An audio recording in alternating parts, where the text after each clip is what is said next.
Di Riau tahun 2013, kisah kelam terungkap dari desa sunyi di Siak, Muhammad Delvi, anak seorang dukun bernama Bahas Cerita Tanjung, dibesarkan dalam beang-beang ilmu kebal dan ritual gaib. Sang ayah diyakini sakti, disegani, tapi ajarannya menuntut syarat mengerikan. 7 nyawa manusia sebagai tumbal demi mewariskan kesaktian. Tak banyak yang curiga dukun itu dihormati, dan masyarakat diam oleh ketakutan dan kepercayaan buta. Delvi tumbuh pendiam dan murung, ditinggalkan sekolah sejak SMP.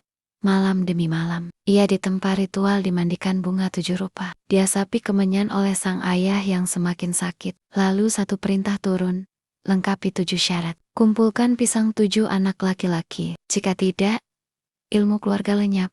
Ketika ibunya meninggal dan ayahnya sekarat, Delvi makin yakin tugas ini bukan kejahatan, tapi warisan. Korban pertamanya adalah Febrian Della, bocah 5 tahun yang sering bermain di sekitar gerobak sate keluarga. Ia dibawa ke semak sunyi dengan dalih bermain, lalu dibunuh.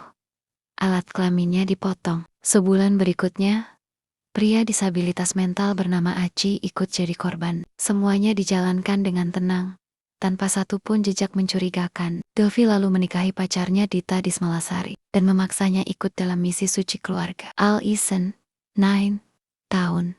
Randy Hidayat 10 tahun, dan Muhammad Akbar 9 tahun jatuh sebagai korban-korban berikut. Semuanya diculik dengan modus mengajak mancing, bermain, atau jalan-jalan. Tubuh dimutilasi dengan cutter, dikubur dangkal di rimba. Tak ada yang curiga Delvi berpindah dari desa ke desa, membawa 3 syarat tambahan dan meninggalkan tangis keluarga korban di belakangnya. Saat ayahnya meninggal, ia justru makin terobsesi menyelesaikan ritual. Tahun 2014, Delvi merekrut Sufyan, teman satu desa yang butuh uang. Mereka merencanakan target ke-6, Marjevan Gea, dibunuh, dipotong, namun upah yang dijanjikan tak kunjung dibayar. Maka lahirlah ide iblis. Korban terakhir, Femasilih 10 tahun, tak hanya dibunuh, mayatnya dipotong-potong. Organ tubuh dan dagingnya dimasukkan ke 7 kresek hitam. Daging itu dijual ke warung, dimasak jadi rendang, dimakan oleh keluarga sekitar. Tak ada yang tahu,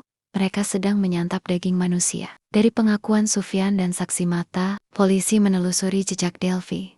Ia ditangkap, dan satu persatu kuburan anak-anak itu digali. Tangis meledak di desa. Ibu-ibu pingsan, keluarga trauma, ada yang menjerit ketika tahu daging anaknya telah dimakan orang. Hakim terseduh saat menjatuhkan vonis hukuman mati untuk Delvi, Sufyan, dan Dita. Tapi pertanyaan menggantung.